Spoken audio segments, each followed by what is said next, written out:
الحمد لله وكفى وسلام على عباده الذين اصطفى أما بعد فأعوذ بالله من الشيطان الرجيم بسم الله الرحمن الرحيم ولله العزة ولرسوله وللمؤمنين ولكن المنافقين لا يعلمون سبحان ربك رب العزة عما يصفون وسلام على المرسلين والحمد لله رب العالمين اللهم صل على سيدنا ومولانا محمد وعلى آل سيدنا ومولانا محمد وبارك وسلم اللهم صل على سيدنا ومولانا محمد وعلى آل سيدنا ومولانا محمد وبارك وسلم اللهم صل على سيدنا ومولانا محمد وعلى آل سيدنا ومولانا محمد وبارك وسلم۔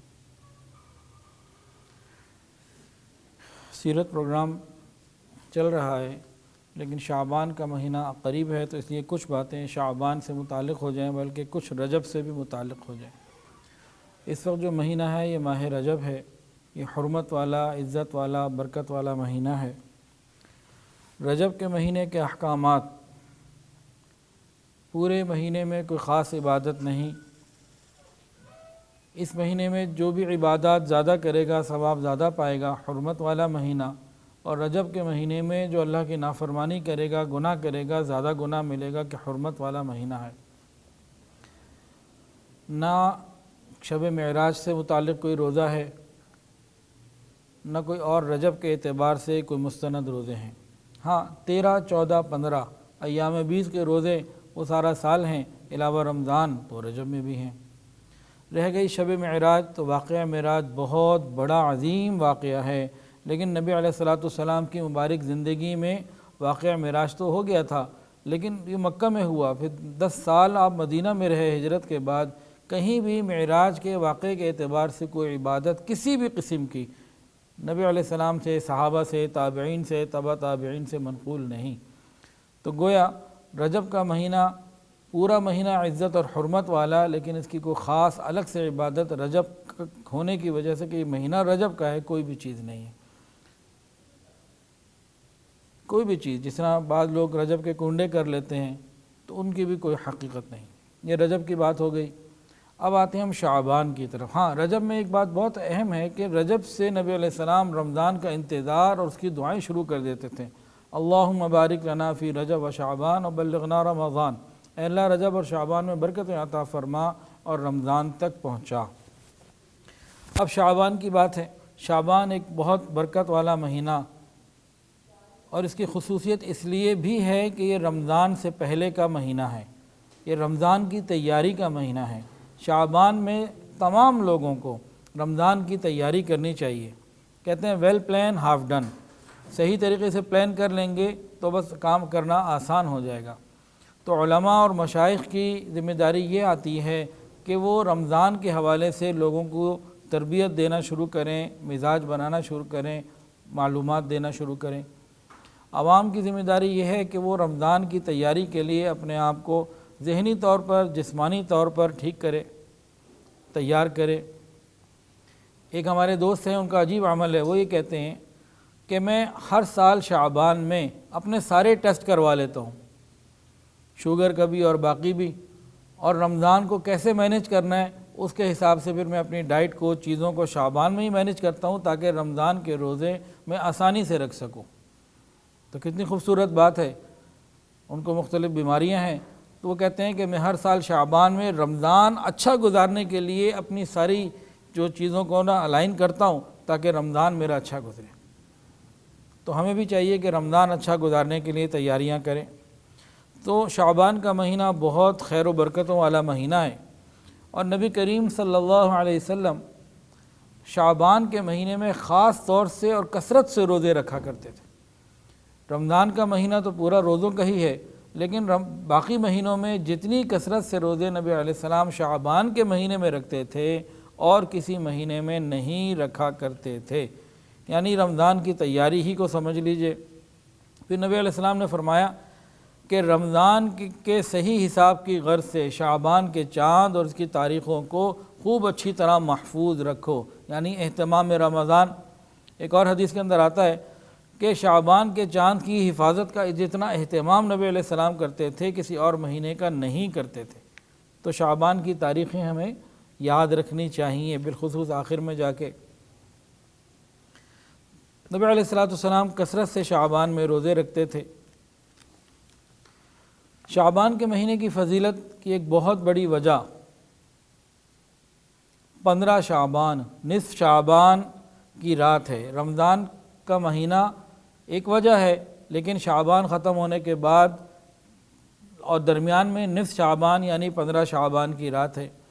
شب کے معنی فارسی میں ہوتے ہیں رات کے، شب کے معنی فارسی میں رات کے ہیں، اور برات عربی کا لفظ ہے جس کے معنی ہیں بری ہو جانا۔ تو 15 شعبان کی رات ہمارے ہاں 15 شب برات کی رات کہلاتی ہے۔ اس رات اللہ رب العزت بہت سارے لوگوں کو جہنم سے برات عطا فرماتے ہیں۔ نصف شعبان رات کی عبادت اور 15 شعبان کا روزہ، اس بارے میں عوام کے اندر بہت زیادہ افراط و تفریط ہے۔ کچھ لوگ ایسے ہیں جو اس کے بالکل ہی قائل نہیں، انکار ہی کر دیتے ہیں۔ کچھ ایسے ہیں وہ کہتے ہیں یہی سب کچھ ہے، اس رات عبادت کر لی، اگلے دن روزہ رکھ لیا، اب سارا دن اور سارا سال جو چاہے کرو، کوئی مسئلہ ہی کوئی نہیں۔ اور کچھ لوگ اس رات میں بہت ساری جو ہے نا وہ غلط چیزیں جیسے پٹاخے اور بہت ساری غلط چیزیں لے آتے ہیں، گناہ کرتے ہیں عبادت کی رات میں۔ تو ہمیں چاہیے کہ شریعت سنت کے مطابق ہم زندگی گزاریں۔ امی عائشہ صدیقہ رضی اللہ تعالیٰ عنہ سے روایت ہے کہ اللہ عز و جل 15 شعبان کی رات میں آسمان دنیا کی طرف نزول فرماتے ہیں، پھر قبیلہ بنو کلب کی بکریوں کی بالوں کی تعداد سے زیادہ لوگوں کی مغفرت فرماتے ہیں۔ قبیلہ بنو کلب ایک قبیلہ تھا جو بکریاں پالنے میں بہت مشہور، ہر گھر میں درجنوں سینکڑوں بکریاں ہوتیں۔ جب پورے قبیلے کی بکریاں باہر نکلتیں تو 2 پہاڑوں کے درمیان وادی کو بھر دیا کرتی تھی۔ تو اللہ کے نبی نے کیا فرمایا، صرف بکریوں کی تعداد کے برابر نہیں، بکریوں کے اوپر جو بال ہیں ان کی تعداد سے بھی زیادہ اللہ رب العزت اس رات مغفرت فرماتے ہیں۔ ایک اور حدیث کے اندر آتا ہے، یہ بھی ہمیں عائشہ سے روایت ہے، فرمایا کہ یہ 15 شعبان کی رات ہے، اللہ رب العزت اس رات میں اپنے بندوں پر خصوصی توجہ فرماتے ہیں، بس بخشش چاہنے والوں کی بخشش فرماتے ہیں، رحم چاہنے والوں پر رحم فرماتے ہیں، اور کینہ اور بغض رکھنے والوں کو ان کے حال پر چھوڑ دیتے ہیں۔ اور ایک روایت میں آتا ہے کہ پس اللہ اپنے بندوں کی بخشش فرماتے ہیں سوائے مشرک کی اور کینہ رکھنے والے کی۔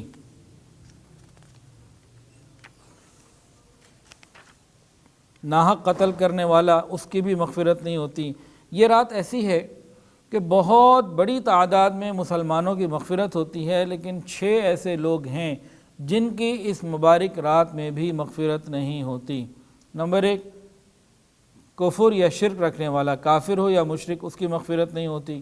نمبر 2، مسلمان تو ہے لیکن دوسرے مسلمانوں کے لیے اس کے دل میں کینہ اور بغض ہے، اس کی نہیں ہوتی۔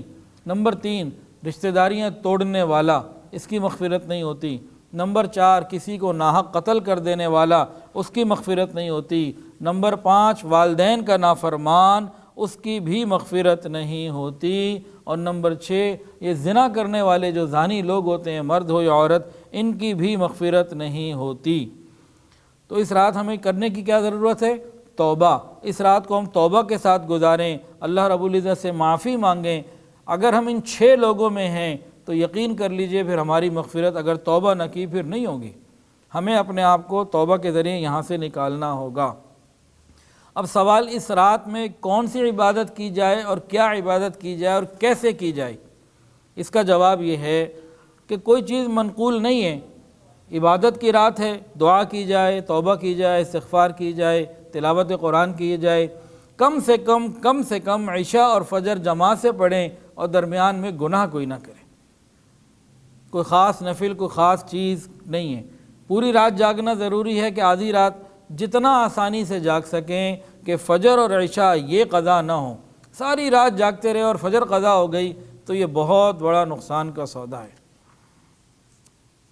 صرف جاگنا عبادت نہیں ہوتا، بعض مرتبہ سونا بھی عبادت ہوتا ہے اگر وہ شریعت کے مطابق ہو۔ شعبان کی 15 کی جو رات ہوتی ہے، شب برات کی رات، اس میں قبرستان جانا ہر سال جانا کوئی حدیث سے ثابت نہیں، نبی علیہ الصلوۃ والسلام سے صرف ایک مرتبہ ثابت ہے، وہ بھی ایک ضعیف روایت ہے، کوئی جانا چاہے زندگی میں ایک دفعہ چلا جائے، دعا کر کے آ جائے، اس کے لیے وہاں پہ کوئی شور، کوئی اہتمام، کوئی روشنی، کوئی لائٹیں، یہ سب چیزیں غلط ہیں، اس کی وجہ سے ہمیں ان سے بچنے کی ضرورت ہے۔ ایک دفعہ کوئی چلا گیا بس بہت کافی ہے۔ اب 15 شعبان کا روزہ جی اچھی بات ہے، جو رکھنا چاہے رکھے، اگر کوئی نہ رکھنا چاہے تو کوئی پریشانی کی بات نہیں۔ ہاں 13، 14 اور 15 کے 3 روزے ہو گئے تو ایام بیض، اس میں تو کوئی مسئلہ ہی نہیں ہے۔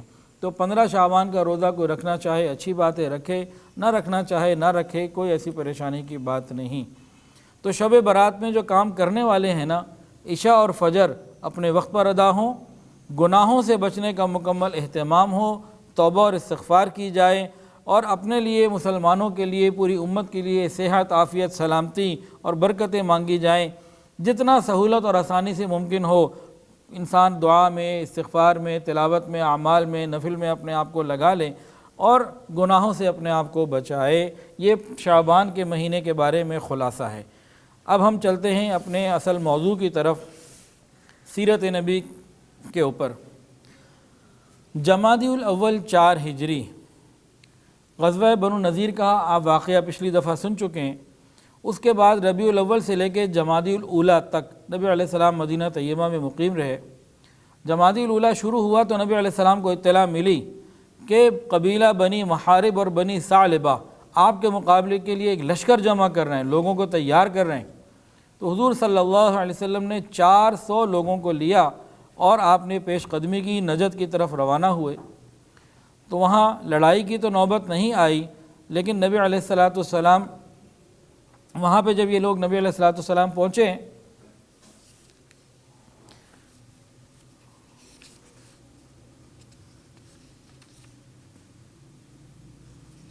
تو وہاں لڑائی کی تو نوبت نہیں آئی، لیکن وہ لوگ ویسے ہی بھاگ گئے۔ اور اس غزوے کو ذات الرقاع کیوں کہتے ہیں؟ ذات الرقاع کہ مدینہ طیبہ سے یہ لوگ صحابہ کرام پیدل چل کے گئے اور راستہ اتنا دشوار گزار تھا، لمبا تھا، پاؤں پھٹ گئے، ایڑیاں پھٹ گئیں، بعض صحابہ کے ناخن تک گر گئے، اتنی تکلیفیں آئیں۔ نبی علیہ الصلوۃ والسلام موجود ہیں، صحابہ کرام کے ساتھ جانا ہے، اور دشمن کی طرف سے ایک للکار سی ہے کہ وہ تیاری کر رہا ہے مدینہ پر حملہ کرنے کی۔ نبی علیہ السلام صحابہ سے کے ساتھ نکلے اور راستہ اتنا تکلیف دہ تھا کہ پاؤں، ایڑیاں پھٹ گئیں، پاؤں پھٹ گئے، اور پٹیاں باندھی گئیں، پٹیاں پاؤں پہ پٹیاں باندھ کر چلے، تو ذات الرقاع کہتے ہیں پٹیوں کو۔ تو پٹیوں والا غزوہ کہ نبی علیہ السلام اور صحابہ کو اتنی تکلیفیں پیش آئیں۔ یہ غزوہ پیش کیوں آیا؟ ایک تو وہ لوگ حملے کی تیاری کر رہے تھے، دوسرا کہ یہ وہ لوگ تھے جو بار بار لوٹ مار کرتے، ڈکیتیاں کرتے، قتل کرتے، فساد پھیلاتے تھے زمین کے اوپر، اور یہ مختلف بدو تھے جو جگہ جگہ جا کے لوگوں کو تکلیف پہنچاتے تھے۔ تو نبی علیہ الصلوۃ والسلام نے پھر ان کو صاف کرنے کے لیے، پورے علاقے میں امن و امان قائم کرنے کے لیے اس غزوے کا جو ہے نا ارادہ فرمایا اور چلے۔ اچھا، اس میں دشمن سے تو سامنا نہ ہوا، لیکن اسی موقع پہ نبی علیہ السلام نے لوگوں کو صلاۃ الخوف پڑھائی، صلاۃ الخوف پڑھائی۔ یہ کون سی نماز ہے؟ پتہ ہے جی؟ کسی کو بتائیں صلاۃ الخوف کسے کہتے ہیں؟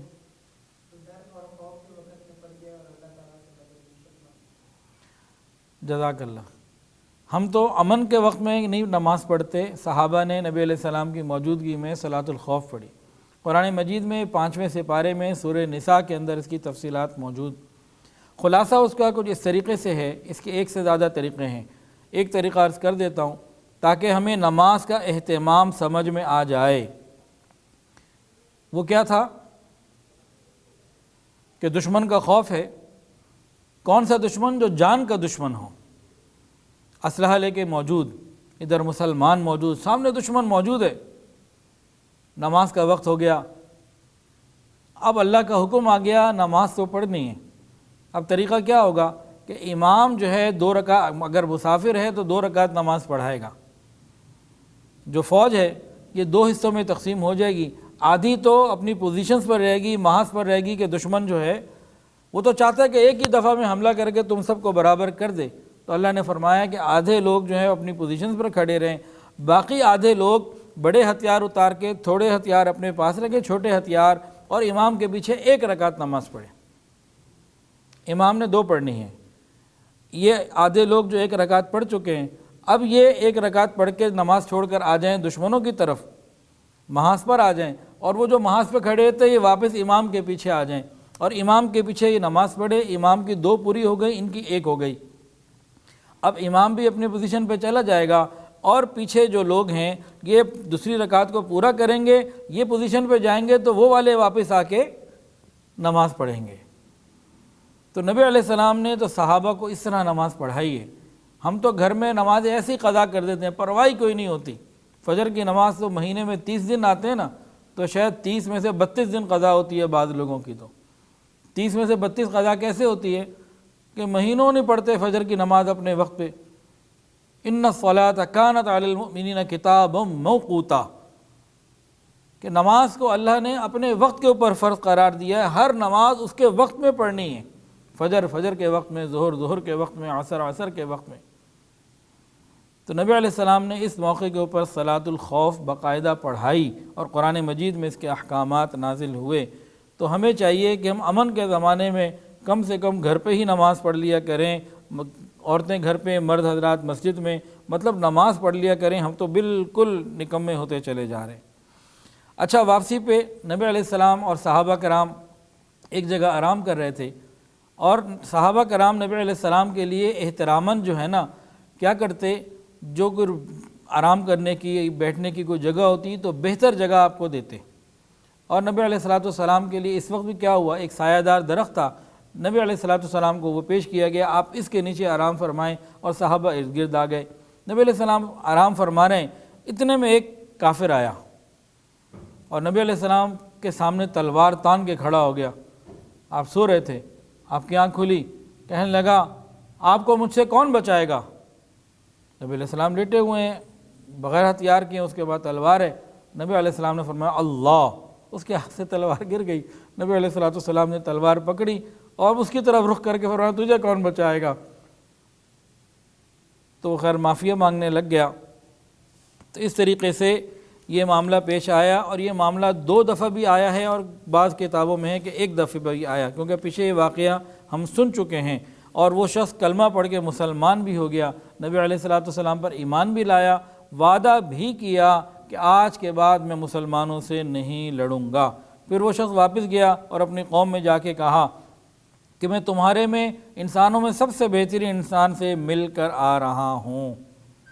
حضرت جابر کہتے ہیں کہ ہم نبی علیہ السلام کی طرف واپس آئے تو نبی علیہ السلام نے ہمیں اس بات کی خبر دی۔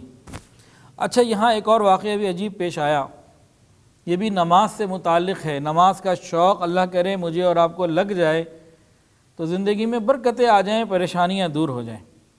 نبی علیہ السلام اس غزوے سے واپسی کے بعد جب چل رہے ہیں تو ایک گھاٹی کے اوپر آپ نے آرام فرمایا، وہاں ٹھہرے، اور 2 صحابی تھے، عمار ابن یاسر اور عباد بن بشر رضی اللہ تعالی عنہما۔ ان دونوں کو ایک اونچے ٹیلے کے اوپر کھڑا کر دیا کہ آپ یہاں کھڑے ہو جاؤ، ساری رات پہرا دینا ہے، ہم لوگ آرام کریں گے، پورا لشکر آرام کرے گا، دشمن قریب ہے، ہو سکتا ہے کہ کہیں حملہ نہ ہو جائے رات کو، تو آپ دونوں نے یہ ذمہ داری لینی ہے۔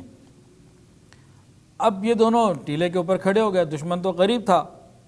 ان لوگوں نے کہا جو ساری رات ہم نے کھڑے ہونا ہے تو ایسا کرتے ہیں آدھی رات ایک جاگے اور آدھی رات دوسرا جاگے، تاکہ فرض بھی پورا ہو جائے اور کل پھر سفر کرنا ہے، آج بھی سارا دن سفر کر کے آئیں، کچھ آرام بھی ہو جائے۔ تو یہ طے کیے انہوں نے۔ تو اس کے بعد عمار ابن یاسر رضی اللہ عنہ سو گئے اور عباد ابن بشر رضی اللہ تعالی عنہ یہ کھڑے ہو کے پہرا دینے لگے۔ اب کھڑے ہیں، پہرا دے رہے ہیں، اتنے میں ان کو خیال آیا جب میں نے کھڑے ہی رہنا ہے، جاگنا ہی ہے، تو کیوں نہ میں قرآن مجید کی تلاوت کروں اور نماز پڑھوں۔ ان کا تو پسندیدہ شوق ہوتا تھا کہ نماز میں کھڑے ہو کے اللہ کا قرآن پڑھنا۔ اب انہوں نے جناب نماز کی نیت باندھی اور نماز پڑھنی شروع کر دی۔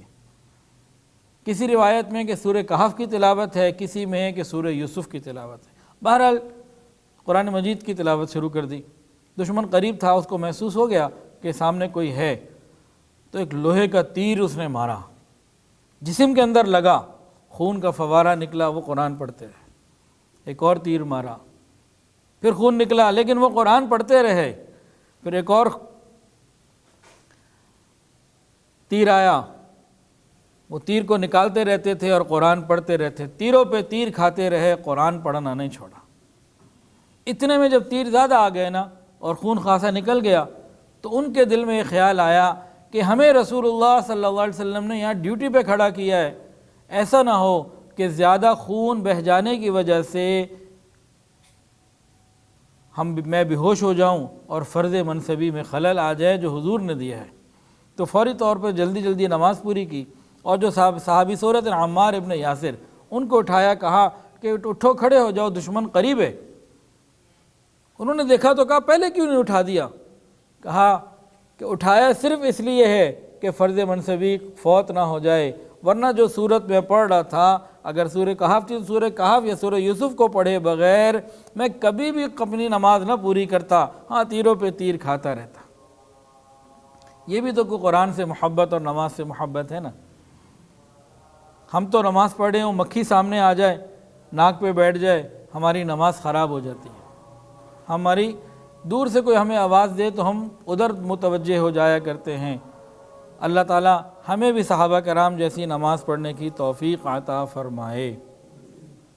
اس کے بعد ایک اور واقعہ پیش آیا، وہ سن 4 ہجری میں پیش آیا۔ غزوہ بدر جو 2 ہجری میں ہوا ساری دنیا کو معلوم، لیکن غزوہ بدر 4 ہجری میں بھی ہوا۔ اگر آپ کو یاد ہو، غزوہ احد سے واپس جاتے ہوئے ابو سفیان نے کیا کہا تھا؟ یہ کہا تھا کہ اگلے سال میں دوبارہ آؤں گا اور بدر کے موقع پہ آؤں گا، وہاں ہمارا تمہارا مقابلہ ہوگا، پھر بات ہوگی۔ اب شعبان کا مہینہ آ گیا، سال ہونے والا تھا، تو رسول اللہ صلی اللہ علیہ وسلم نے اس وعدے کے مطابق 1500 صحابہ کرام کو ساتھ لیا اور ماہ شعبان میں بدر کی طرف روانہ ہوئے۔ وہاں پہنچ کر 8 دن تک ابو سفیان کا ارادہ کیا۔ اس غزوے کو غزوہ بدر اخری، غزوہ بدر صغری بھی کہا جاتا ہے۔ ایک تو وہ تھا نا جو 2 ہجری میں ہوا، جو مشہور و معروف ہے۔ یہ 4 ہجری میں ہوا، غزوہ احد کے خاتمے کے اوپر ابو سفیان جاتے ہوئے کہا اگلے سال بدر میں پھر مقابلہ ہوگا۔ نبی علیہ الصلوۃ والسلام کو یاد تھا، صحابہ کو لے کے پہنچ گئے۔ ابو سفیان اگرچہ کہہ تو گئے تھے کہ ٹھیک ہے میں اگلے سال پھر آؤں گا، لیکن اندر سے آنا نہیں چاہتے تھے۔ وہ بھی ایک لشکر لے کے نکلے اور مرز ظہران ایک مقام ہے، وہاں پہنچے اور وہاں جا کے کہا کہ بھئی ابھی خشک سالی ہے، جانوروں کے لیے بھی خوراک صحیح نہیں ہے، ہمارے لیے بھی کھانے پینے کا مسئلہ ہے، تو ایسا کرتے ہیں آئندہ سال آئیں گے، ابھی نہیں جاتے۔ اصل میں دل میں خوف تھا، طبیعت ان کے اندر یہ تھی کہ بھئی مسلمان نہ آئیں اور سارا الزام مسلمانوں پہ رہے اور ہماری جان بچ جائے، ہماری شان باقی، جھوٹی شان کافروں کی باقی رہے۔ لیکن نبی علیہ الصلوۃ والسلام تو پوری تیاریوں کے ساتھ پہنچ گئے۔ یہ مکے سے تو نکلے یہ لوگ اور مرز ظہران مقام تک آئے، وہاں سے واپس چلے گئے۔ ایک بات غور کریں، غزوہ بدر جب پہلے تھا تو اس وقت کئی لوگوں نے کہا تھا کہ بھئی لڑائی نہ کرو، تمہارا جو قافلہ تھا واپس پہنچ گیا، اب لڑائی کی کیا ضرورت؟ لیکن ابو جہل اور کئی ایسے لوگ تھے جنہوں نے اختلاف کیا، کہا نہیں ہم مکے سے نکلے ہیں، مسلمانوں کو مٹا کے ہی دم لیں گے۔ یہ اس وقت کا جذبہ تھا، اور اب حالات بدل گئے۔ وہ خود ہی نہیں چاہتے تھے کہ لڑائی ہو۔ جب ابو سفیان نے کہا واپس جانا ہے، پورے لشکر میں سے ایک آواز بھی نہیں آئی کہ ہاں ہم نے نہیں جانا، ہم آئے کیوں تھے، بلایا کیوں تھا، لے کے کیوں آئے ہو، سارے ہی واپس چلے گئے۔ گویا اس کا مطلب یہ ہے کہ مسلمانوں کی دھاک ان کے اوپر بیٹھ چکی تھی، رعب بیٹھ چکا تھا۔ اچھا، کفر کا ایک مسئلہ اور بھی ہے، یہ نا جھوٹ سے، پروپیگنڈے سے، دھوکے سے بڑا کام لیتا ہے۔ اب چاہتے تو یہ خود نہیں تھے کہ ہم آئیں اور لڑیں، لیکن یہ بھی چاہتے تھے کہ ہماری دھاک بھی باقی رہے۔ تو کیا کیا؟ اس وقت پھر ان لوگوں نے ایک نعیم ابن مسعود نامی شخص کو جو مدینہ طیبہ جا رہا تھا خوب مال دیا، پیسے دیے کہ دیکھو بھئی تم جاؤ اور جا کر پورے مدینہ میں مشہور کر دو کہ کافر بڑی تیاریوں کے ساتھ آ رہے ہیں، بڑا ان کے پاس اسلحہ ہے، بڑی ان کے پاس تعداد ہے، وہ آئیں گے اور حملہ کریں گے اور تمہیں نہیں چھوڑیں گے۔ اس سے ابو سفیان کا مقصد کیا تھا؟ کفر کا مقصد کیا تھا؟ کہ اس قسم کی خبریں جب مشہور ہوں گی مسلمان خوف زدہ ہو جائیں گے اور وہ جنگ کے لیے نکلیں گے ہی نہیں۔ اسی کو کہتے ہیں پروپیگنڈا، اور آج بھی کفر اسی طریقے سے کر رہا ہے کہ مسلمانوں کے اندر اتنی باتیں اڑا دو جھوٹی، اپنی تیاریوں کی، اپنی چیزوں کی، کہ یہ بددل ہو کے بیٹھ جائیں۔ لیکن صحابہ ہمارے جیسے تو نہیں تھے، وہ تو صحابہ کرام تھے۔ جیسے ہی وہاں پہنچی یہ خبر کہ کفر پوری تیاری کر رہا ہے، صحابہ کہتے ہیں ہمارے قرآن کے اندر آتا ہے کہ ہمارے ایمان میں اضافہ ہو گیا، فزادتہم ایمان، ایمان کے اضافہ، اور وہ جوش ایمانی میں اضافہ ہو گیا، اور کیا کہتے تھے؟ حسبنا اللہ ونعم الوکیل، یہ پڑھتے رہتے تھے اور چلے۔ یہاں سے سیرت سے کیا سبق مل رہا ہے کہ کفر تو مختلف قسم کا پروپیگنڈا، جھوٹی خبروں سے تمہیں مرعوب کرنے کی کوشش ہمیشہ کرے گا، لیکن ہمارے لیے تو نبی علیہ الصلوۃ والسلام ہی کی سیرت صحیح ہے سمجھنے کے لیے، عمل کرنے کے لیے، کہ نبی علیہ السلام نے، صحابہ نے ان کے کسی پروپیگنڈے کا اثر نہیں لیا، ان کی تیاریوں کا کوئی اثر نہیں لیا، اپنی تیاری جتنی کر سکتے تھے وہ کی اور آگے پیش قدمی کی۔ جھوٹ کا سہارا بھی نہیں لیا کہ ادھر سے پروپیگنڈا ہو رہا ہے، یہاں سے بھی ایک پروپیگنڈا آفیسر بھیج دیا جائے، تم وہاں جا کے پروپیگنڈا کرو۔ جیسے ہمارے ہاں ہوتا ہے نا، ہم چاہتے ہیں واٹس ایپ اور سوشل میڈیا پہ ہی دنیا کے مسئلے حل ہو جائیں، کشمیر بھی اس پہ آزاد ہو جائے، ہمارے مسئلے بھی اس پہ حل ہو جائیں، سارا کچھ اس پہ حل ہو جائے۔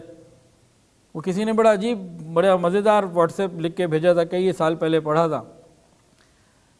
انہوں نے لکھا کہ شکر ہے کہ 1947 میں سوشل میڈیا اور آج جیسے لوگ نہیں تھے، ورنہ صرف سوشل میڈیا کے اوپر چیزیں بھیج بھیج کے ہم نے انگریز کو کہہ دینا تھا چلے جاؤ یہاں سے، اس نے کبھی نہیں جانا تھا۔ عمل کی ضرورت ہوتی ہے، ہمت کی ضرورت ہوتی ہے۔ تو انہوں نے جھوٹ کا سہارا لیا، دھوکے کا سہارا لیا، لیکن نبی علیہ السلام نے عمل کا سہارا لیا، اللہ کے اوپر توکل کا معاملہ رکھا۔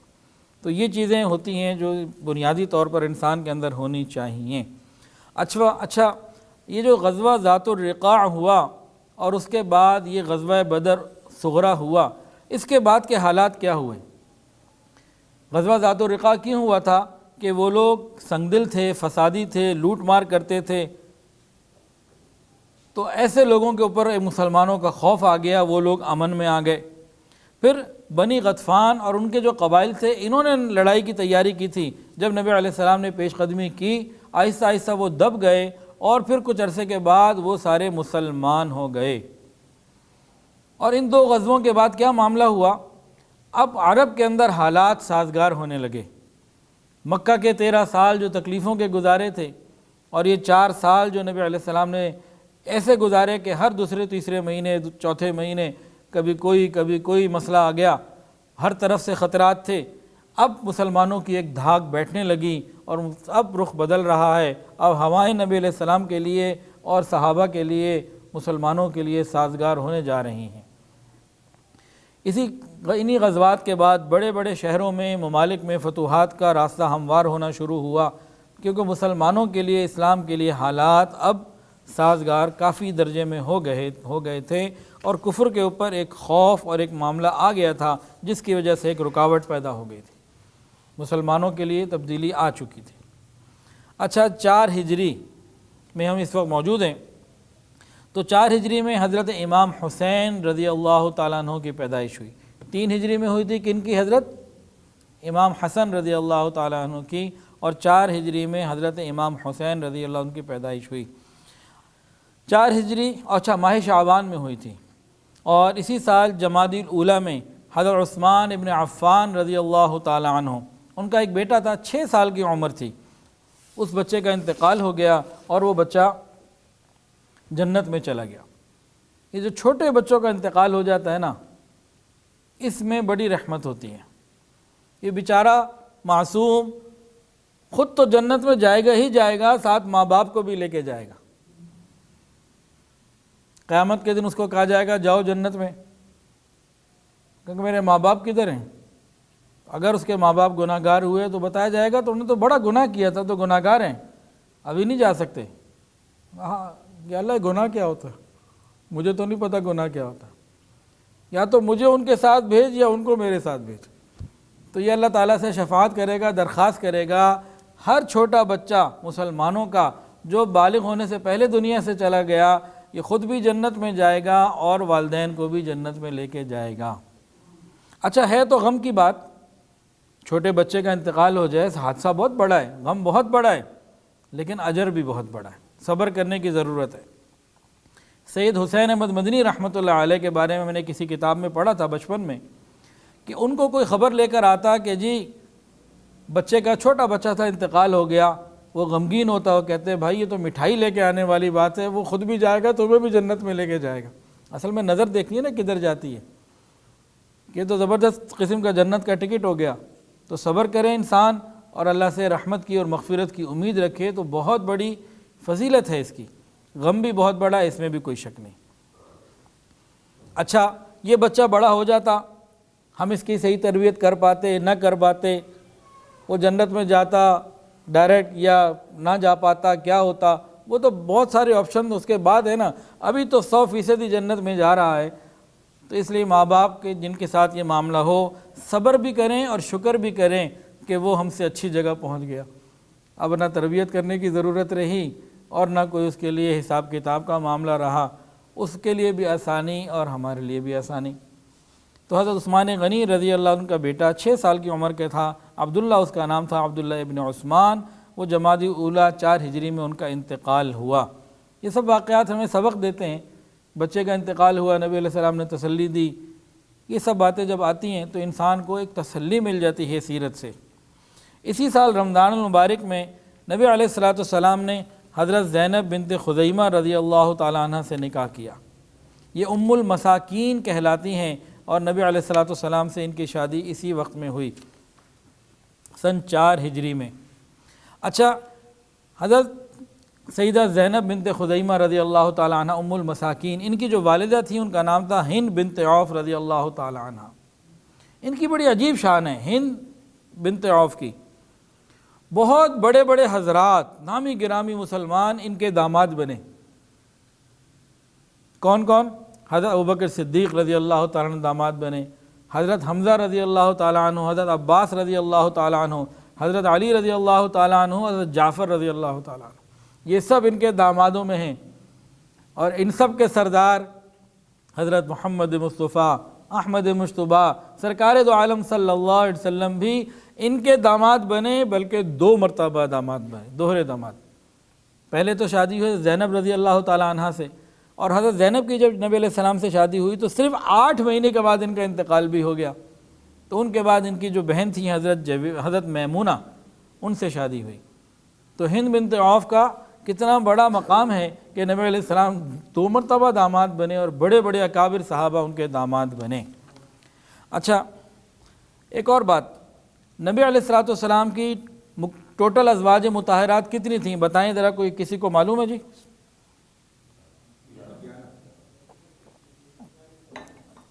کتنی تھیں جی؟ 11، بالکل ٹھیک۔ 2 کا انتقال نبی علیہ السلام کی زندگی میں ہوا اور 9 کا انتقال نبی علیہ السلام کے پردہ فرما جانے کے بعد ہوا۔ وہ 2 کون ہیں جن کا انتقال رسول اللہ صلی اللہ علیہ وسلم کی مبارک زندگی میں ہوا؟ نام بتائیے۔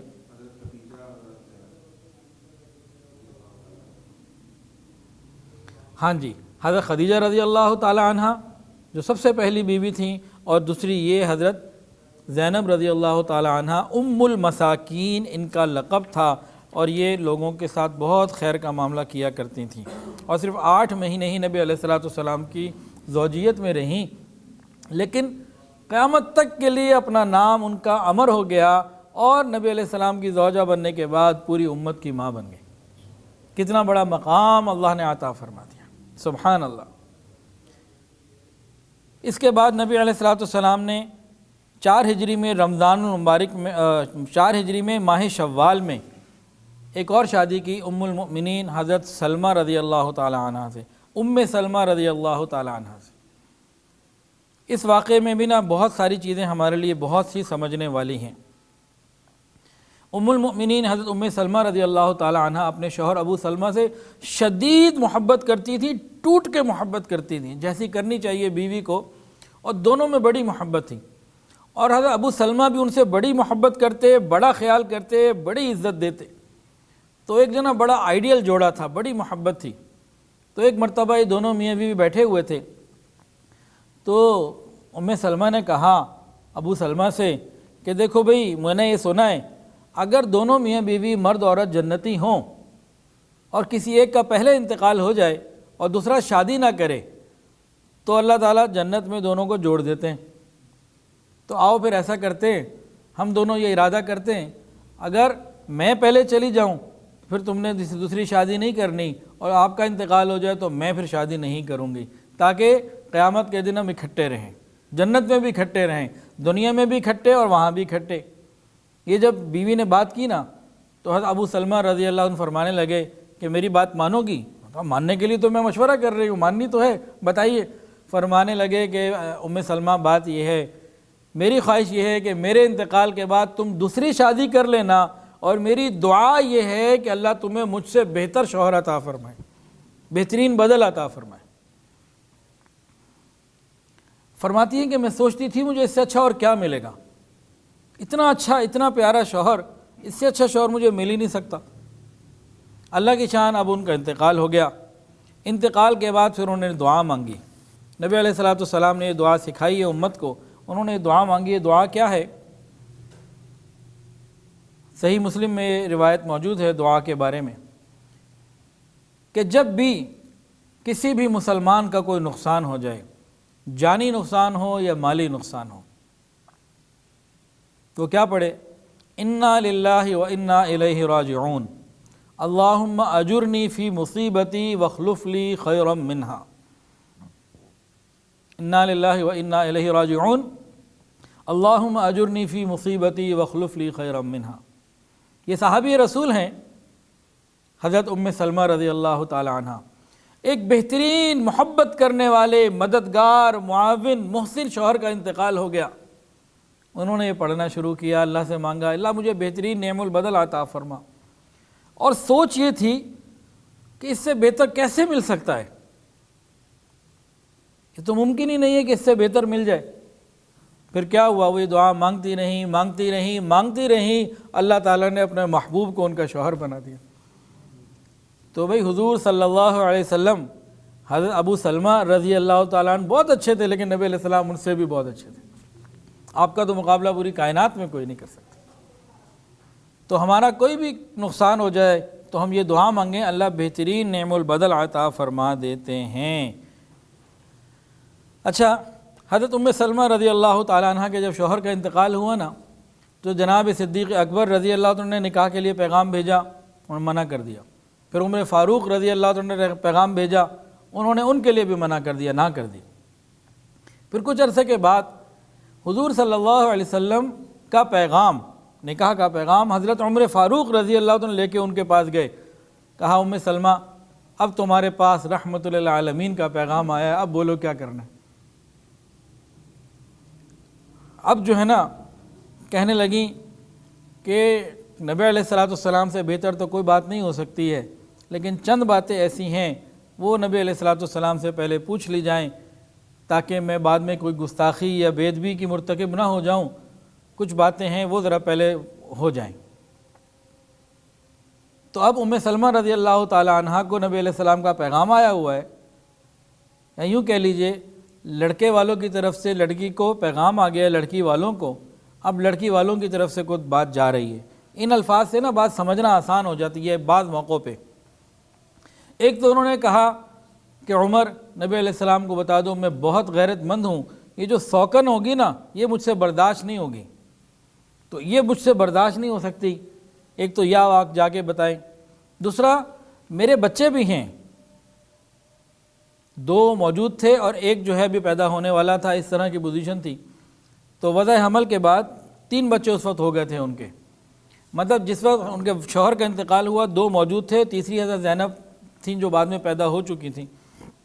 تو میرے 3 بچے بھی ہیں جو یتیم ہیں، تو ان کے بارے میں بھی میں بہت زیادہ بڑا کنسرن ہے مجھے، بہت میں سوچتی ہوں۔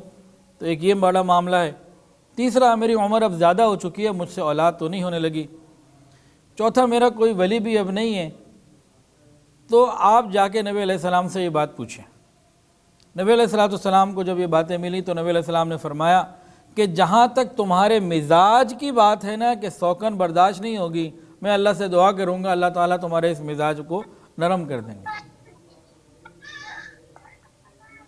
تو یہاں سے ایک لطیفہ سن لیجئے۔ وہ لطیفہ یہ ہے کہ جس شخص نے دوسری شادی کرنی ہو نا، بیوی کا مزاج نہ ہو تو دعائیں کرنی شروع کر دیں، ٹھیک ہے نا، لیکن اپنے رزق کے اوپر، رزق اپنا اپنا۔ اچھا جی، تو نبی علیہ السلام نے فرمایا کہ جہاں تک تمہارے مزاج کا تعلق ہے کہ اس کے لیے تو میں اللہ تعالیٰ سے دعا کروں گا کہ یا اللہ یہ معاملہ حل فرما دے۔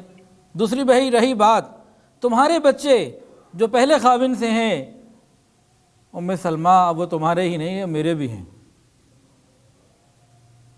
کتنی بڑی بات ہے کہ آج کل کے ماحول معاشرے میں یہ بات پیدا ہو جائے تو کتنے لوگوں کے گھروں میں معاملات آسان ہو جائیں۔ اور فرمایا کہ جہاں تک عمر کی بات ہے، کہتی ہو کہ بڑی عمر ہے تمہاری، جتنی بھی ہے میری اس سے زیادہ ہے، اس لیے اس کو بھی چھوڑ دو۔ رہا ولی کا معاملہ، تم کہتی ہو تمہارا ولی کوئی نہیں، تو یاد رکھو میرے رشتے کو کوئی بھی ولی ہو انکار نہیں کرے گا۔ تو جب یہ باتیں ان کو سارے جوابات نبی علیہ السلام کی طرف سے مل گئے، اس پر حضرت ام سلمہ رضی اللہ عنہ نے حضرت عمر سے فرمایا کہ عمر اٹھو اور میرا نکاح نبی علیہ السلام سے فوراً کر دو۔ پھر نبی علیہ السلام کا نکاح حضرت ام سلمہ رضی اللہ تعالیٰ عنہ سے ہو گیا۔ یہ واقعات ایسے ہیں جو ہمیں اپنی زندگی میں بہت ساری چیزوں کو ٹھیک کرنے کی طرف متوجہ کرتے ہیں۔ اچھا، ایک اور بہت اہم واقعہ سن 4 ہجری میں ہوا۔ وہ کیا؟ مدینہ طیبہ میں یہودی رہتے تھے، اور جو اس وقت ان کی زبان تھی غالباً عبرانی زبان تھی، تو جو بھی زبان تھی اس میں خطوط لکھنے پڑتے تھے دوسرے ملکوں کے بادشاہوں کو، سرداروں کو، بڑے لوگوں کو۔ تو کیا ہوتا، یہودیوں سے لکھوائے جاتے، ان کی زبان میں خط لکھو، اور وہ خط وہاں جاتا، اور وہاں سے جو جوابی خط آتا تو یہودیوں سے پڑھوایا جاتا، یہودیوں سے پڑھوایا جاتا تھا۔ تو نبی علیہ السلام نے ایک دن فرمایا، یہ ہمارے لیے سبق ہے، آپ علیہ السلام نے صحابہ کو فرمایا کہ مجھے یہودیوں کے اوپر اعتماد نہیں، ہم جو لکھوانا چاہتے ہیں یہ لکھنے میں اگر کوئی گڑبڑ کر دیں، میسیج وہاں کچھ اور پہنچے جو ہمارا نہیں تھا، وہ جو ہمیں جواب دینا چاہتے ہیں یہ ہمیں میسیج دینے میں گڑبڑ کر دیں، تو مجھے تو ان کے اوپر اعتماد نہیں، یہ تو سب سے بڑے مسلمانوں کے دشمن ہیں۔ تو مسلمانوں میں کوئی ہو، صحابہ میں کوئی ہو جو جائے اور یہ ان کی زبان سیکھ کر آئے۔ تو ایک صحابی تھے، ان کو یہ حکم دیا گیا اور وہ گئے اور 1 مہینے میں ان کی زبان سیکھ کر آ گئے۔ صحابی کا نام بتائیں اور انعام 500 روپے بتائیں جی، جو نام بتائے گا اس کو 500 روپے انعام، صرف پہلے آدمی کو ملے گا، سب کو نہیں۔ وہ کون سے صحابی تھے جنہوں نے نبی علیہ السلام کے حکم پر 1 مہینے میں یہودیوں کی وہ زبان سیکھ لی؟ صحابی کا نام بتائیں جی۔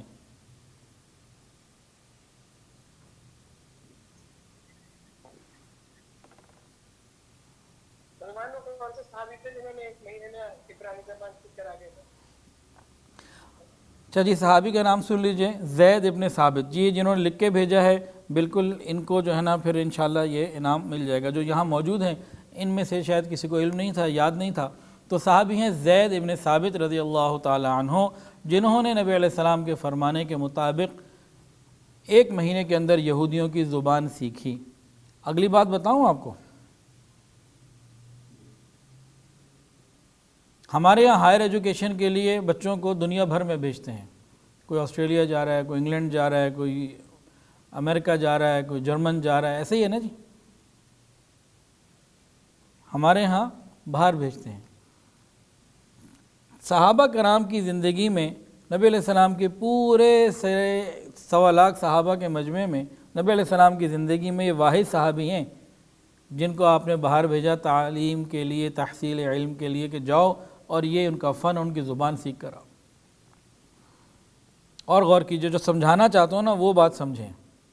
ابھی تو بات ویسی بتائیے، پوائنٹ تو دیا نہیں ہے۔ پوائنٹ کیا ہے؟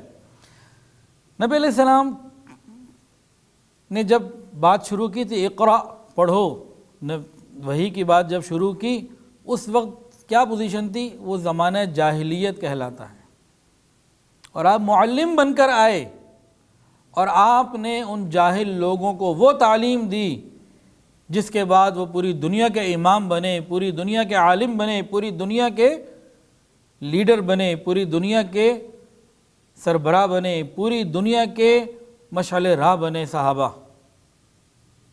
وہ کون سی تعلیم تھی؟ وہ دینی تعلیم تھی۔ جہاں بھی آج تعلیم کا ذکر ہوتا ہے نا، تو دنیاوی تعلیم کے ہم بالکل مخالف نہیں ہیں، لیکن اصل تعلیم دینی تعلیم ہے، اس کو اولیت دیں اور ساتھ جو ضرورت کی تعلیم ہے اس کو ضرور حاصل کریں، بالکل منع نہیں۔ لیکن انسان فقط دنیا کی تعلیم حاصل کرے اور دینی تعلیم حاصل نہ کرے، یہ پھر مسلمانوں کا مذہب نہیں ہے، یہ مسلمانوں کی ترتیب نہیں ہے، یہ ہماری اپنی مرضی کی ترتیب ہے، یہ مسلمانوں کی ترتیب نہیں ہے۔ 4 ہجری تقریباً مکمل ہو گیا، اس میں حجاب کی آیات بھی نازل ہوئیں، بعض کہتے ہیں 5 ہجری کو ہوئیں۔ بہرحال اب ہم 5 ہجری کے واقعات کو شروع کرتے ہیں۔ 5 ہجری کے واقعات میں سب سے پہلے تو ربیع الاول 5 ہجری میں غزوہ ہوا، اس کا نام ہے دومۃ الجندل۔ غزوے کا نام ہے دومۃ الجندل۔ یہ ربیع الاول 5 ہجری کو نبی علیہ السلام کو پتہ لگا۔ یہ دومۃ الجندل ایک مقام ہے جو مدینہ اور دمشق کے درمیان ایک قلعے کا نام ہے۔ پتہ لگا کہ وہاں ایک بہت بڑی فوج جمع ہو رہی ہے جو مسلمانوں کی طرف حملہ کرنے والی ہے۔ تو نبی علیہ السلام نے جب رپورٹ کو کنفرم کیا تو 1000 کے قریب صحابہ کرام کو لے کے نکلے، اور جب مشرکین کو معلوم ہوا تو وہ اپنے جانوروں کو چراگاہوں میں چھوڑ کر، مویشیوں کو، گھوڑوں کو، اونٹوں وغیرہ کو چھوڑ کر بھاگ نکلے، اور رسول اللہ صلی اللہ علیہ وسلم نے ان تمام جانوروں کو مال غنیمت بنا لیا، اور بغیر لڑائی کے آپ نبی علیہ السلام 20 ربیع الثانی کو واپس تشریف لے آئے۔ اب 5 ہجری کا ایک بہت عظیم غزوہ ہے جو جنگی اعتبار سے تو اتنا بڑا نہیں ہے، لیکن بہت سارے واقعات اس کے اندر پیش آئے۔ اس غزوے کا نام ہے غزوہ بنی مصطلق۔ چند باتیں اس کی آج ہوں گی، اور امی عائشہ کے اوپر جو تہمت لگی اس کا واقعہ انشاءاللہ اگلی بدھ کو ذکر کیا جائے گا۔ رسول اللہ صلی اللہ علیہ وسلم کو یہ خبر پہنچی کہ بنی مصطلق کے سردار حارث ابن ابی ضرار نے بہت بڑی فوج جمع کی ہے اور مسلمانوں پہ حملہ کرنے کی تیاری ہو رہی ہے۔ آپ نے حضرت بریدہ ابن حصیب رضی اللہ تعالیٰ کو خبر لینے کے لیے بھیجا۔ انہوں نے جا کے ساری حالات لے کے ایک رپورٹ کی کہ یا رسول اللہ خبر ٹھیک ہے، اور وہ حارث ابن ابی ضرار مسلمانوں پہ حملہ کرنے کے لیے تیاری کر رہا ہے۔ تو حضور پاک صلی اللہ علیہ وسلم نے فوراً خروج کا حکم دیا اور صحابہ کرام تیار ہوئے۔ اس دفعہ 30 گھوڑے بھی ساتھ تھے، جس میں 10 مہاجرین کے تھے اور 20 انصار کے تھے۔ اب یہ لوگ نکلے۔ اس غزوے میں ایک اور تبدیلی آئی، وہ کیا کہ بہت سارے منافقین پہلی مرتبہ مسلمانوں کے ساتھ شریک ہوئے جہاد میں جانے کے لیے۔ منافقین کو پتہ لگ گیا تھا کہ مسلمانوں کی دھاک جگہ جگہ بیٹھ رہی ہے اور دشمن کمزور پڑتا جا رہا ہے، یہ جہاں جاتے ہیں انہیں مال غنیمت کچھ مل جاتا ہے، ہم یہیں رہتے ہیں، یہ ہو کے آتے ہیں، غنیمت بھی لے آتے ہیں، ہم خالی رہتے ہیں، تو چلو ہم بھی جاتے ہیں، کچھ مال ہمیں بھی ملے گا۔ تو اس بری نیت کے ساتھ اعلاء کلمت اللہ کے لیے نہیں، سفر ایک ہے، مسلمان اللہ کا نام بلند کرنے کے لیے جا رہے ہیں، منافقین مال کے لیے جا رہے ہیں۔ سفر ایک ہے، نبی علیہ السلام کی معیت میں ہے، لیکن نیتوں کے فرق سے انجام کا فرق ہے۔ وہ مشقتیں سفر کی جو مسلمانوں کو آ رہی ہیں وہی منافقین کو بھی آ رہی ہیں، لیکن نیتوں کا فرق ہونے کی وجہ سے ان کو ثواب کوئی نہیں مل رہا۔ تو منافقین بھی ساتھ ہو گئے کہ چلو بھئی مال ملے گا۔ پھر نبی علیہ السلام نے زید ابن حارثہ رضی اللہ تعالیٰ عنہ کو مدینہ طیبہ اپنے قائم مقام مقرر کیا۔ آپ کی عادت تھی جب بھی جاتے تھے اپنے پیچھے کسی کو اپنا پیچھے ذمہ دار بنا کے جاتے تھے کہ بھئی میں جا رہا ہوں، پیچھے کے معاملات تم دیکھو۔ ہمیں بھی چاہیے کہ کہیں جایا کریں تو پیچھے اپنے گھر میں چیزوں کو کوئی نہ کوئی ذمہ دار بنایا کریں، یہ چیزیں سمجھ میں آنے والی ہیں۔ اور ازواج مطہرات میں سے نبی علیہ السلام نے حضرت عائشہ صدیقہ رضی اللہ تعالیٰ عنہ کو اور حضرت ام سلمہ رضی اللہ عنہ کو ساتھ لیا۔ 2 شعبان کو نبی علیہ السلام نے غزوہ بنی مصطلق کے لیے روانگی کی، خروج اختیار فرمایا۔ نبی علیہ السلام تیزی سے چل کے گئے، اور وہاں جا کے آپ نے جب حملہ کر دیا وہ لوگ پھر مقابلہ نہ کر سکے، اور 10 آدمی ان کے قتل ہو گئے، اور باقی ان کے مرد عورتیں بچے بوڑھے جو ہیں یہ گرفتار کر لیے گئے اور مال و اسباب جو ہے مال غنیمت جمع کر لیا گیا۔ 2000 اونٹ تھے، 5000 بکریاں آئیں، اور ایک روایت میں کہ 200 گھرانے قید ہوئے اور ایک روایت میں کہ 100 گھرانے قید ہوئے۔ انہی قیدیوں میں حضرت جویریہ رضی اللہ تعالی عنہ یہ بھی قید ہو کر آئیں۔ ام المومنین بنی بعد میں، یہ بنی مصطلق کے جو سردار تھے نا، حارث ابن ابی ضرار، ان کی بیٹی تھیں۔ اب مال غنیمت تقسیم کر دیا گیا تو حضرت جویریہ رضی اللہ تعالی عنہ، ایک صحابی تھے ثابت ابن قیس رضی اللہ تعالی عنہ، ان کے حصے میں آئیں۔ انہوں نے ان کو کہا کہ بھئی دیکھو میں ایک سردار کی بیٹی ہوں اور یوں اس طرح ایک کنیز بن کر تو میں زندگی گزار نہیں سکتی، تم مجھے آزاد کر دو اور بتاؤ کتنے پیسے لینے ہیں۔ اس کو کہتے ہیں مکاتبت۔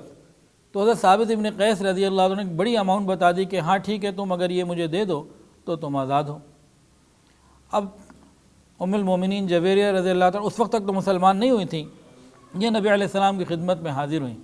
کہا یا رسول اللہ، میں سردار کی بیٹی ہوں اور آپ کے ایک صحابی ثابت ابن قیس کے حصے میں آئی ہوں، اور میں نے ان سے طے کر لیا، وہ اس پہ راضی ہیں کہ وہ یہ بڑی رقم لے لیں گے اور مجھے آزاد کر دیں گے، تو یہ رقم ایسی ہے اور میں سردار کی بیٹی بھی ہوں، تو میں آپ کے پاس آئی ہوں، آپ یہ رقم ادا کرنے میں میری مدد فرمائیں۔ نبی علیہ الصلوۃ والسلام نے جب ساری بات کو سنا تو فرمایا کہ کیا میں تمہیں اس سے اچھی چیز نہ بتاؤں؟ اگر تم پسند کرو میں تمہاری طرف سے جو کتابت کی رقم ہے وہ پوری اپنے صحابی کو دے دوں اور تمہیں آزاد کر دوں، اور اس کے بعد تم سے نکاح کر لوں، کیا تم اس پہ راضی ہو؟ وہ خوش ہو گئیں اور فرمانے لگیں کہ ہاں میں اس کے اوپر راضی ہوں، میں بالکل تیار ہوں۔ تو حضرت جویریہ رضی اللہ تعالی عنہ تو یہی چاہتی تھی کہ آزادی مل جائے، لیکن آزادی کے ساتھ جب نبی علیہ الصلوۃ والسلام کی نکاح کی بھی بات آئی وہ بہت خوش ہو گئی۔ اب انہوں نے طے کر لیا۔ ادھر سے کیا ہوا کہ ان کے والد حارث آئے نبی علیہ السلام کے پاس، کہنے لگے کہ بھئی دیکھیں بہت سارے لوگ قید ہو گئے تو اس میں میری بیٹی بھی قید ہو گئی، میں یہ چاہتا ہوں کہ آپ میری بیٹی کو آزاد کر دیں، مجھ سے فدیہ لے لیں، کچھ پیسے لے لیں، میری بیٹی چھوڑ دیں، مجھے دے دیں۔ نبی علیہ السلام نے فرمایا کہ بھئی اپنی بیٹی سے خود پوچھ لو، ہمارے ساتھ جانا چاہے ہمارے ساتھ چلے، تمہارے ساتھ جانا چاہے تم لے جاؤ۔ تو میں نے تو معاملہ اس پہ چھوڑ دیا۔ اب باپ بیٹی کے پاس آیا، کہنے لگا بیٹی چلنا ہے؟ میں نے کہا نہیں، مجھے تو نبی علیہ السلام ہے تو اللہ اور اس کے رسول کو ہی اختیار کرتی ہوں۔ پھر ایک واقعہ اور پیش آیا کہ باپ تو پریشان تھا کہ میں بیٹی کو کس طریقے سے واپس لاؤں۔ تو ایک مرتبہ بہت تھوڑے وقت کے بعد یہ حارث ابن ابی ضرار بہت سارے اونٹ بڑی تعداد میں انہوں نے لیے اور مدینہ کا سفر شروع کیا کہ میں جا کے بیٹی کے فدیے میں یہ سارے اونٹ بہت بڑا یہ ریوڑا دے دوں گا اور رسول اللہ کو کہوں گا بھئی یہ میری بیٹی مجھے دے دے، یہ سارا مال آپ کا۔ اب یہ چل پڑے، چلتے چلتے راستے میں ان کی نیت خراب ہو گئی 2 اونٹوں کے اوپر۔ 2 اونٹ اس میں بہت ہی قیمتی تھے، بڑے اچھے، وہ انہوں نے کسی پہاڑی میں کسی خاص جگہ پہ چھپا دیے، کہا اس کو میں واپسی پہ لے لوں گا، باقی جو ہے نا یہ بھی اتنا ہے کہ بس میرا کام ہو جائے گا، تو 2 چلو مجھے بچ بھی جائیں گے۔ اب یہ نکلے، نبی علیہ السلام کے پاس جا کے پہنچے مدینہ، کہا یا رسول اللہ یہ سارے اونٹ آپ لے لیجئے اور مجھے میری بیٹی واپس دے دیجئے۔ نبی علیہ السلام نے فرمایا کہ ان اونٹوں کو تو چھوڑو، مجھے یہ پہلے بتاؤ وہ جو 2 چھپا کے آئے ہو وہ کدھر چھپا کے آئے ہو، کیوں چھپا کے آئے ہو؟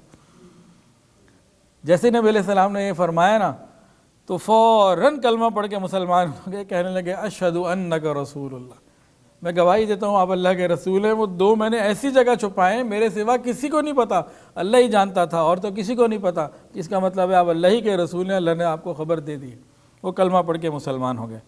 بہرحال رسول اللہ صلی اللہ علیہ وسلم نے حضرت جویریہ رضی اللہ عنہ سے نکاح کر لیا، اپنی زوجیت میں لے لیا، اور حضرت جویریہ رضی اللہ تعالی عنہ امت کی ماں بن گئیں۔ صحابہ کرام تو ایسے جانثار تھے، جیسے ہی انہیں خبر ملی کہ حضرت جویریہ امت کی ماں بن گئیں تو انہوں نے کہا اچھا ہمارے پاس جو قبیلہ بنی مصطلق کے اتنے سارے لوگ ہمارے گھروں میں ہیں، یہ تو نبی علیہ السلام کے سسرالی رشتہ دار بن گئے، آپ کا سسرال ہمارے گھر میں غلام ہو، یہ کیسے ہو سکتا ہے؟ تمام صحابہ کرام نے فوری طور پر سب بنی مصطلق کے لوگوں کو آزاد کر دیا، جتنے لوگ تھے سب کو آزاد کر دیا۔ یہ صحابہ کرام کی نبی علیہ السلام سے محبت تھی۔ امی عائشہ صدیقہ رضی اللہ تعالی عنہ فرماتی ہیں کہ میں نے جویریہ سے زیادہ کسی عورت کو اپنی قوم کے حق میں اتنا بابرکت نہیں دیکھا کہ پوری قوم آزاد ہو گئی، جتنے لوگ تھے 100 گھرانے یا 200 گھرانے سارے کے سارے آزاد ہو گئے۔ اچھا یہاں غور کیجئے، امی عائشہ صدیقہ رضی اللہ عنہ سوکن ہے نا، لیکن سوکن کی تعریف کر رہی ہیں۔ اس سفر میں ایک واقعہ اور بھی پیش آیا، وہ واقعہ انشاءاللہ اگلی دفعہ سے پھر انشاءاللہ کریں گے کہ اس میں کئی چیزیں اور ہیں جو بات کرنے والی ہیں کہ منافقین نے کس طریقے سے مسلمانوں کے اندر پھوٹ ڈلوانے کی کوشش کی۔ یہاں سے انشاءاللہ آگے ہم شروع کرتے ہیں، اور پہلے یہ واقعہ پیش آئے گا جس میں سورہ منافقون 28ویں سپارے میں ایک صورت ہے، وہ اسی پس منظر میں جو ہے وہ آئی کہ مسلمانوں میں ایک انصاری تھے اور ایک مہاجرین تھے، ایک کنویں کے اوپر کوئی آپس میں کوئی بات چیت ہوئی پانی کے اوپر، تو مہاجرین نے پکارا مہاجرین کو مدد کے لیے اور انصار نے پکارا انصار کو مدد کے لیے۔ تو وہاں پھر ایک ایسا واقعہ پیش آیا جس میں ہمیں سیکھنے سمجھنے کے لیے کئی باتیں انشاءاللہ اگر زندگی رہی تو اگلی بدھ کو انشاءاللہ العزیز سے آگے ہم چلیں گے۔ وآخر دعوانا ان الحمدللہ رب العالمین۔ ویڈیو کے نیچے سبسکرائب کے بٹن پہ کلک کریں، بیل کے آئیکن پہ کلک کیجئے تاکہ ہر نئی ویڈیو کی نوٹیفیکیشن آپ کو مل جائے۔